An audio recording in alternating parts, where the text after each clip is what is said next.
Это проходит через всю пьесу. Особенно ярко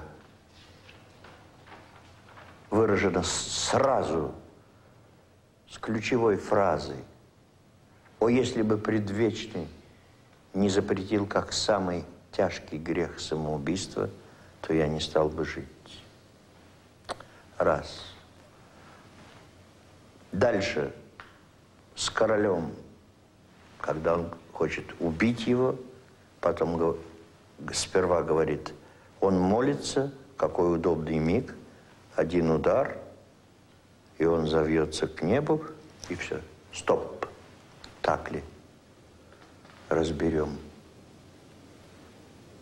И опять начинается разбор с христианской точки зрения, что отец умер без покаяния, а этот кается. Значит, он может заслужить прощение. Это также выражается в нюансах, часто чрезвычайно тонких.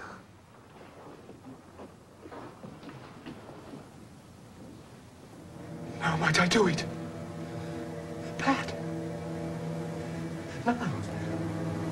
He is praying, and now I will do it. And so he goes to heaven. And so am I revenged. The play is a brilliant adventure story, and I think the best thing about it is when he comes on to kill the king at prayer and literally holds the sword over the man's head, and you don't know, he doesn't know, you don't know whether he's going to do it or not, and the audience holds their breath. It's just pure narrative, brilliant narrative theatre. Upsword, and no thou are more holly tent when he is drunk, asleep, or in his rage, or in the incestuous pleasure of his bed, at game, a swearing, or about some act that hath no relish of salvation in't. Then trip him, that his heels may kick at heaven, and his soul may be as damned and black as hell whereto it goes. When all's said and done, why didn't Hamlet kill Claudius? I mean, there would be no play if he did. Exactly. Because there were 5 acts to go. and Shakespeare inherited a revenge melodrama. That's right. Into which he placed some of the greatest living stuff that man has ever made. Language and everything else, spirit, fire, everything. Marvelous. But there were 5 acts to go, and old Claudius couldn't be killed until the last act. If the Western tradition admires narrative structure and the Russians seize on issues of faith, there's also the influence of Freud and his Oedipal theory, which particularly informed Alec Guinness's performance when directed by Tyrone Guthrie. We were both, Alec Guinness and myself at the time, very much under the spell of the psychoanalyst, Dr. Ernest Jones, and had both discussed the play with him and read with great attention his book, which I think is a masterpiece, Hamlet and Oedipus, in which he attempts to explain the thing in terms of psychoanalysis. And I think perhaps we got a little too much into the maze of psychoanalysis and the unconscious. But in fact, many productions since then portray Hamlet as physically very close to his mother. But go not to my uncle's bed. Assume a virtue if you have it not. Refrain tonight, and that shall lend a kind of easiness to the next abstinence, the next more easy. For use can almost change the stamp of nature. Once more, good night. And when you are desirous to be blessed, I'll blessing beg of you.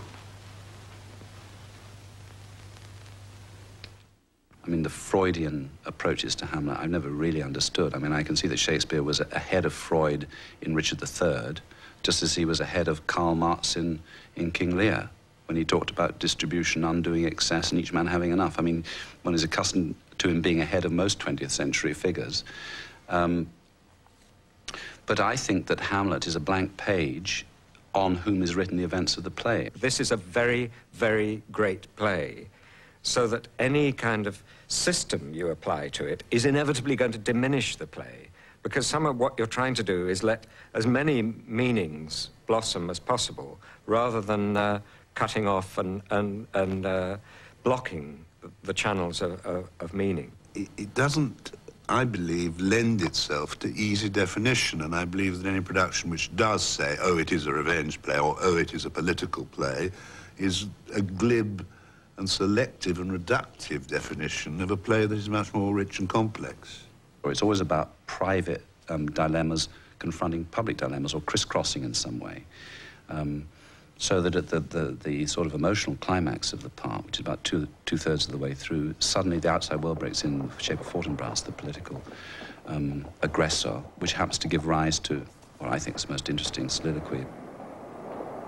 How all occasions do inform against me is very much to do with him suddenly seeing the image of Fortinbras, who is active in every way that he has been notoriously inactive, and decisive in the way that he's been indecisive, and it causes him to look at himself in a completely fresh way.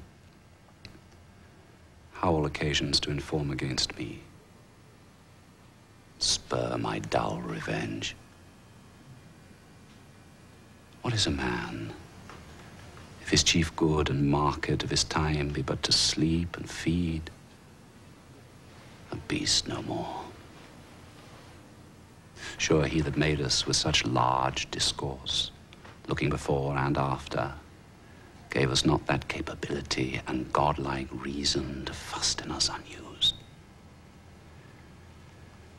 Now, whether it be bestial oblivion, or some craven scruple of thinking too precisely on the event, a thought which courted hath but one part wisdom, and ever 3 parts coward. I do not know why yet I live to say this thing's to do, sith I've cause and will and strength and means to do it. Examples gross as earth exhort me. Witness this army of such mass and charge, led by a delicate and tender prince, whose spirit with divine ambition puffed makes mouths at the invisible event, exposing what is mortal and unsure to all that fortune, death, and danger dare, even for an eggshell. Rightly to be great is not to stir without great argument, but greatly to find quarrel in a straw where honor's at the stake. How stand I then, that have a father killed, a mother stained, excitements of my reason and my blood, and let all sleep, whilst to my shame I see the imminent death of 20,000 men, that for a fantasy and trick of fame go to their graves like beds, fight for a plot whereon the numbers cannot try the cause, which is not tomb enough and continent to hide the slain. Oh, from this time forth, my thoughts be bloody, or be nothing worth. Hamlet is sent away to England, where he's supposed to be murdered. But he survives and eventually returns to Denmark, his personality subtly altered. Why was he sent into England? Why, because I was mad. I shall recover his wits there. Or if I do not, 'tis no great matter there. Why? It will not be seen in him there. There, the men are as mad as he. There's clearly a sea change. So there is this aging, as it were, from the age of 20 to the age of 30. And when he comes back, he is different. And I think what's happened is he's cauterized his feelings, and he becomes rather deterministic. How long will a man lie the earth very rot? Oh, faith, if I be not rotten afore I die, as we have many pocky courses nowadays who will scarce hold the laying in. Who will last you some 8 year or 9 year? A tanner will last you 9 year. Why he more than another? Why, sir, his hide is so tanned with his trade it'll keep out water a great while. And your water is a sore decayer of your whoreson dead body. When he comes back to the graveyard, he's very, very concerned in finding out what happens to you when you die. He's relentless, obsessional about it. You know, he quizzes the gravedigger about death. What happens? How do you decay? Sees the skull. This is what you arrive at, isn't it? Alas, poor Yorick. I knew Emmerich, a fellow of infinite jest, of most excellent fancy. He had borne me in his back 1,000 times. Now, how abhorred in my imagination it is, my gorge rises at it. Here hung those lips that I've kissed I know not how of. Where be your jibes now? Your songs, your gambols, your flashes of merriment that were wont to set the table on a roar. Not one now to mock your own grinning, quite chop-fallen.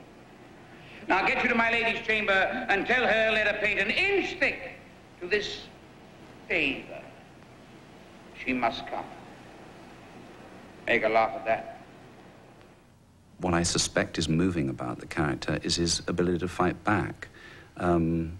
Not physically in action, but with his wit and his understanding. I mean, the way that he protects his friend Horatio, who's a less imaginative figure than him, who doesn't understand some of the workings of Hamlet's mentality. I mean, I can think of the moment before, just immediately before the duel, when Hamlet has this premonition that something's going to go wrong. And Horatio said, "What's the matter? I mean, I'll cancel the duel." And he said, "No, it's all right. Please don't worry. It's to be. It's if it be now, it is not to come."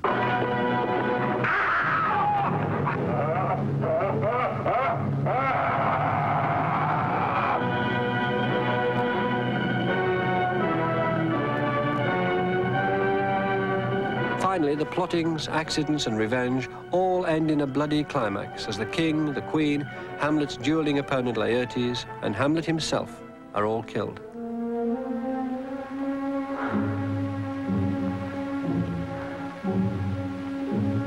Дальнейшее молчание.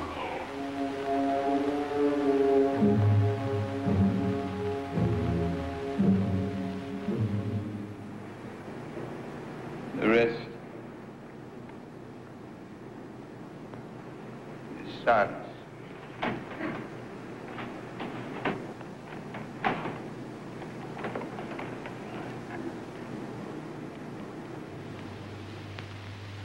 The rest is silence.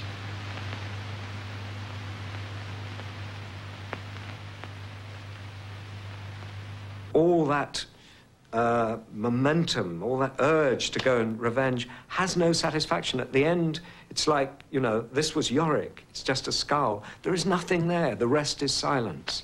It's a terrifying vision. He comes to some kind of peace, and I guess that's what part of the reason that makes it a tragedy is he has actually reached the state of a prince at the time that he dies, and you should feel he would make a wonderful king at that point. Good night, sweet prince, and flights of angels sing thee to thy rest.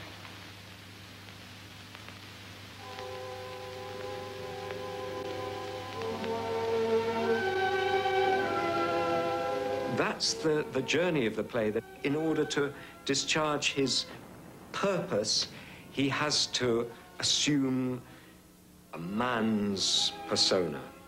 And I think that's the tragedy. The tragedy is that he matures. In a man's world, he finally grows up.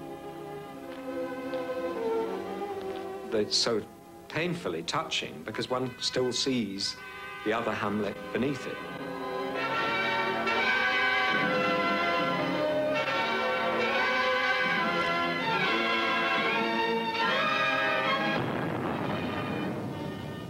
Потому что, повторяю, нет сцены, где бы не было разговора о жизни, о смерти, о духовном состоянии Гамлета самого, о духовном состоянии мира, в каком состоянии мы все сейчас с вами находимся. Поэтому эта пьеса играется непрерывно.